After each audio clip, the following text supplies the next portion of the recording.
It's nights like tonight where I know the process got clowned on, and a lot of Sixers fans did not agree with it. But it's nights like tonight where I miss the fucking process. Because at least we got some heart. Sixers versus Celtics game 2 recap is coming up. Let's get this, guys.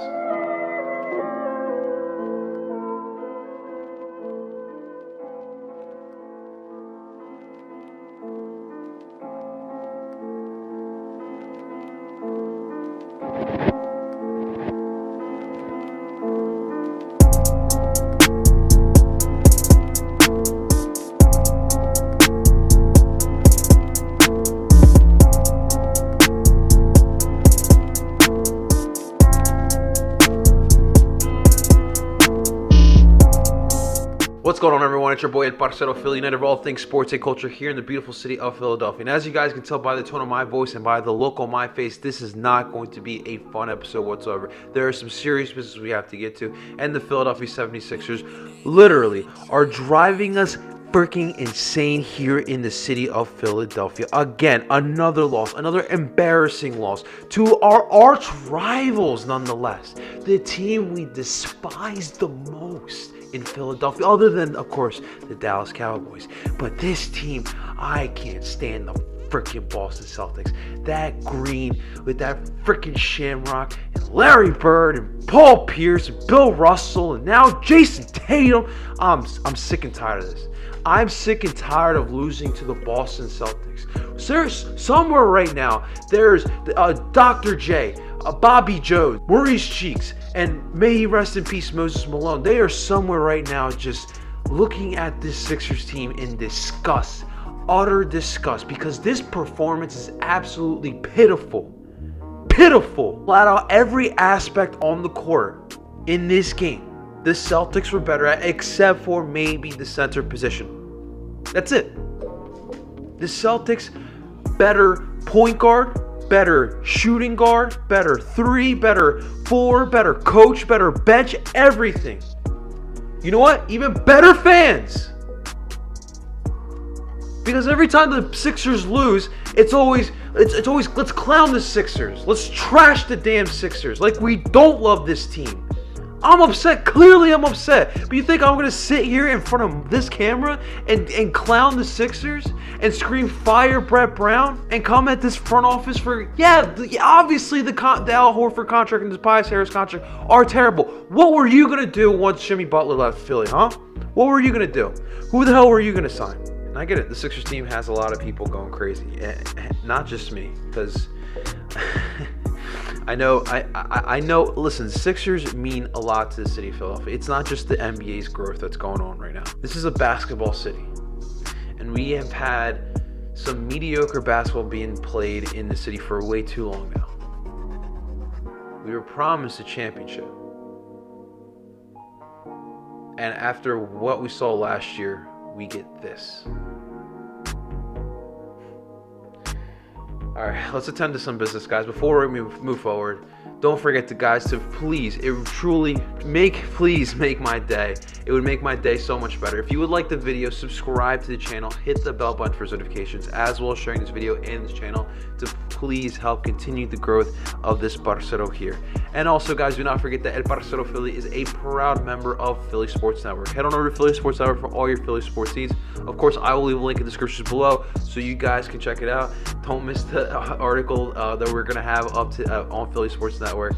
Everyone in Sixers Nation is gonna go crazy. What's crazy about both of these games, in both Game 1 and Game 2, is that the Sixers started off good. First quarters, they end with leads on the board. Joel Embiid is taking over the game, and then the wheels just fall off. Boston turns up, and the Sixers just, like, they lie over. It's like, okay, this Boston team is on right now, so, you know, I'm just gonna not work as hard, or, you know what, I'm gonna just step back and let them shoot these shots. Like, the mentality, the confidence is lacking from this team here. And you can clearly tell. There's other issues too, which we will get to in a second, but just right off the bat, you can clearly tell the lack of confidence it happens when Boston goes on those runs. Joel Embiid after game 1, said that he needs to do more in order for his team to win. Well, Joel Embiid put up 34 points in this game. He had a 30-point game. That's 8 more points than game 1. And yet, the Sixers had an even worse defeat today against the Boston Celtics. But again, like, JoJo can put up these 30-point games, but you're talking about a Boston team who still have star players, still have really good players who can score at will. So others on the Sixers need to step up. And other than one player, we really did not get that. We really did not. Let's talk about some of these guys that in the starting lineup that need to step up, but quite frankly did not. And obviously I'm going to start off with Tobias Harris. Toby, my guy, where are you? Bro, where are you? You're not here. You're not in Orlando. Forget here. You're not in Orlando, bro. Where are you? We need you, Toby. And the thing is I know you guys like to clown the contract, but there has been plenty of times in this season and even in this bubble where Toby has turned up. But it just seems like in the big moments against the big teams, Toby gets lost.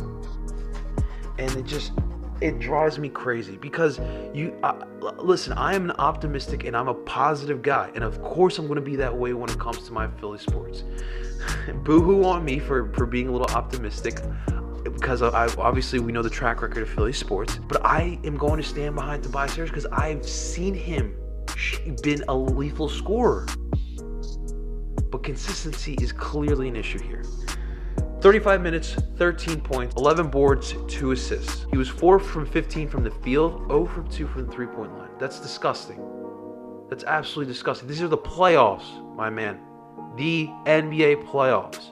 I need Toby to step up. If we're going to have any sort of chance, Toby has to step up. This is absolutely disgraceful. Shake Milton. Look. Shake started off the game good. He was hot in the first quarter. But then he cooled off real. 29 minutes, 14 points. He had 3 rebounds and 4 assists in this game.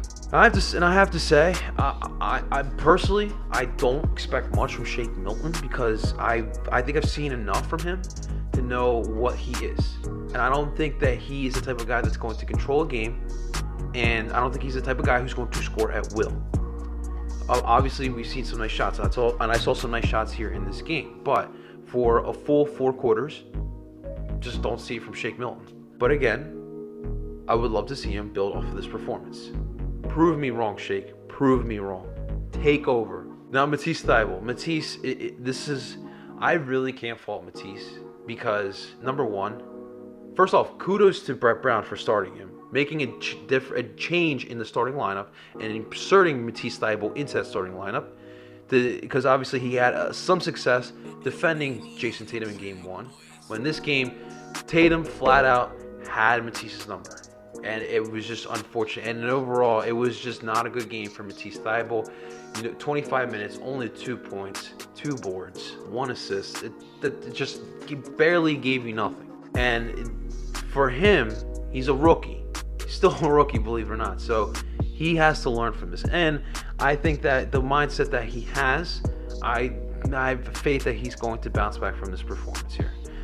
But it's really unfortunate. I like the idea of putting Matisse in the starting lineup because obviously defensively he's great, but he's just an offensive liability at this current moment. He can't create his own shot. He's not a consistent shooter. He just really on transition or even lobs, that's really where he's going to get his money. So I don't know what you do if you're Brett Brown, and regardless in the next game as far as who you start at the 4.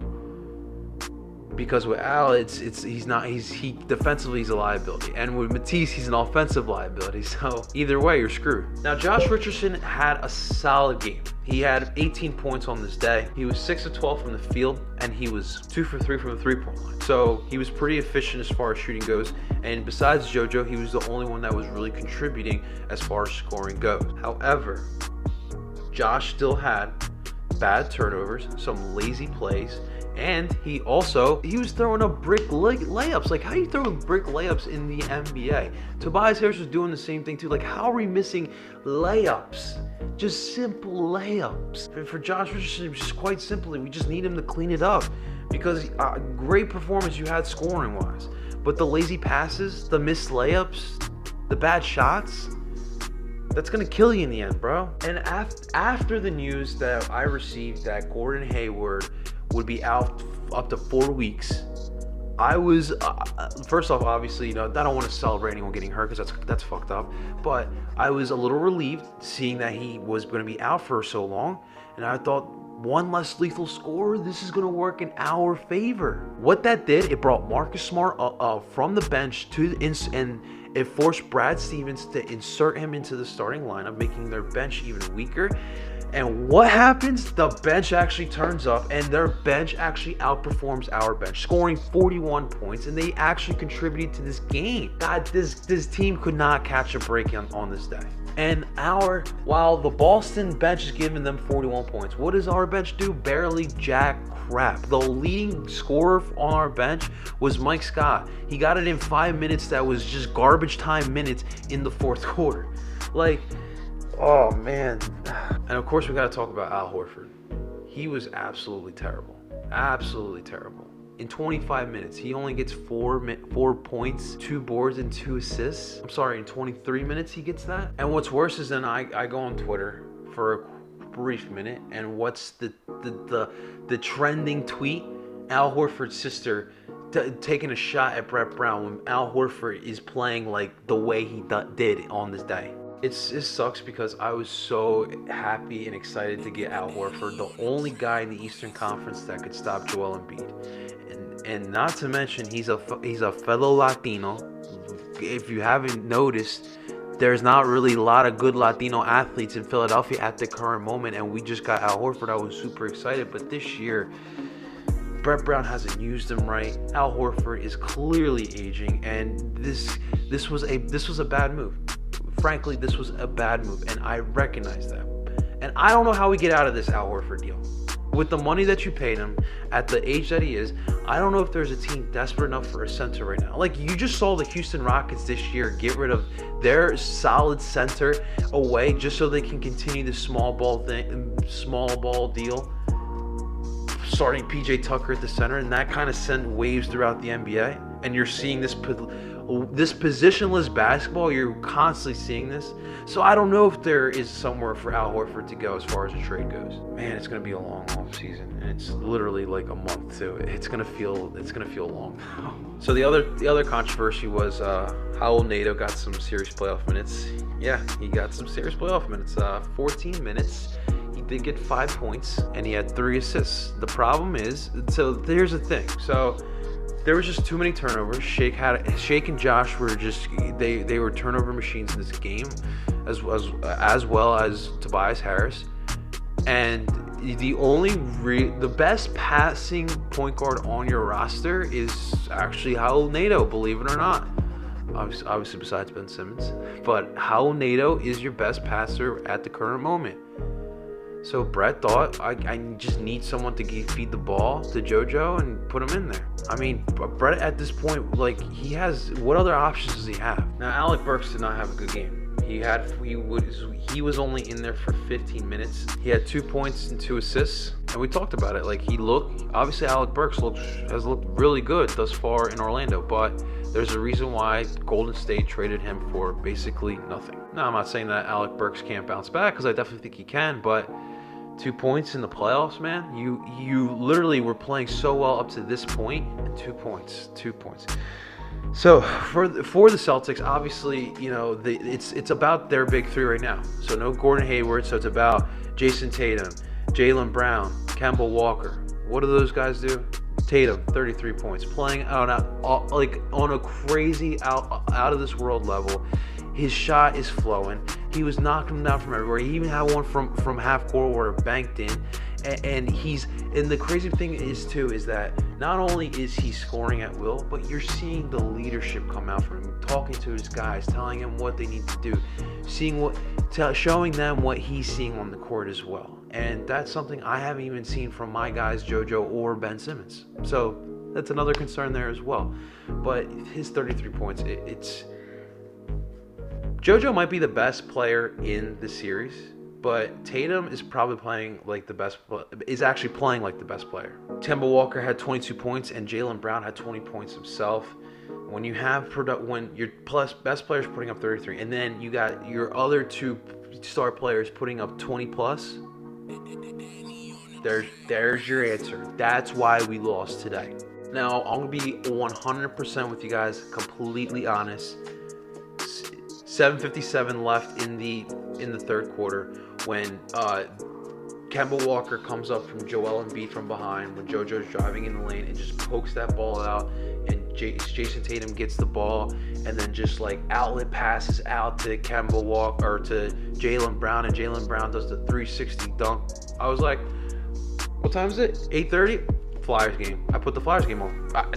I was done seeing this crap. 2 games, literally the same crap. I was just done. And the Flyers on the brink of moving on to the next round. That's the next video, so stay tuned for that. But I was done. I had enough. Like, this to me is embarrassing. There was no heart. There was no fight. They gave up. They gave up on the game. They gave up on Brett. This was embarrassing. And I know everyone wants to talk about Brett Brown getting fired. And to be honest with you guys, I obviously think that's what needs to happen, but I don't even know if that's a good idea because of what's been going on in this year. We're going through a pandemic. You fire Brett Brown, the next coach has literally a month to acclimate himself with this team and get ready for the next season. So I don't even know if that is a good idea, but something has to give. Something has to change after this is over because this is not working. And realistically, I would like to see the Sixers get a veteran coach, someone who understands players and someone who gets the most out of their players. This team needs a coach who's going to kick them in the ass. Seeing Joel Embiid on the sideline with his hands on his face, like, you are a leader. You have to lead by example. You pouting on the sideline, JoJo, does not send the right message to the rest of your team. And Ben Simmons, he's nowhere near being a leader as well. So obviously, if Brett Brown goes, which more than likely he will be, we need someone who is a veteran coach. And I don't know if that guy's in college. I don't know if that guy's was an NBA coach at one time. I don't know if that guy's an assistant right now in the NBA. But you need someone who's going to discipline these guys and push these guys to the next level. And obviously, I mean, if I'm Elton Brand or whoever is the next GM, if the ownership group wants to do a complete overhaul, which I don't think that's a good idea because, again, pandemic, but trying to find a way to get out of the Al Horford deal. If you could find a way to get out of that, you move Toby to the 4 and you find yourself a 3 guard. But it's going to be a long series here. It wouldn't surprise me if it gets swept. It really would not surprise me if it gets swept. And then going on Twitter and seeing this one tweet, oh my God, bringing up the Suns trade from the 2018 draft when we traded when we traded Mikal Bridges for Zaire Smith and the Heat pick for next year. At the time, I wasn't sure about Zaire Smith. I was like, it could be a diamond in the rough here, a player that no one's talked about, but has some athleticism and can flourish in the NBA. And then the Heat pick at that time looked good because the Heat were bad and they were heading in the wrong direction. And I was thinking we can get a top 5 pick in 2021 after the Sixers are already in the run on their own. And then fast forward now, Mikal Bridges is actually contributing for the Phoenix Suns. Zaire Smith is a lost cause, essentially. Where is he even in Orlando? And then you talking about the 2021 first round pick from the Miami Heat. That looks like it's gonna be nothing because the Heat are good again all of a sudden. And then this tweet talks about, what could have been if we didn't make that trade. We could have had Mikal Bridges. We could have had Rocco still on this team. We could have had obviously Furky, Dario, JJ, Rocco. Like, it was just like a Shamit. It was just like a roster that, like, I liked. and would right now probably get us over the hump over Boston. But we can't live like that, guys. We can't live about hypotheticals. But it just does pain me to see that type of stuff. Game 3 is going to be Friday night at 6:30, guys. So buckle up, because this series could end soon, and we could be talking about the future of the Sixers very soon. But we will see what happens. And the guys in the comments below, let me know your thoughts on the Sixers. Let us vent together. I know this is rough. I'm with you guys. I'm feeling the pain as well. Let's talk. Let's vent. Comments below. Thanks so much for watching, guys, if you have watched up to this point. But please do not forget to hit the like button, subscribe to the channel, hit that bell button for notifications, as well as sharing this video and the channel to help continue the growth of your favorite parcero. And until next time, guys, I'm your boy El Parcero Philly, and I'm telling you guys to still trust the process. We're not done. Talk to you soon.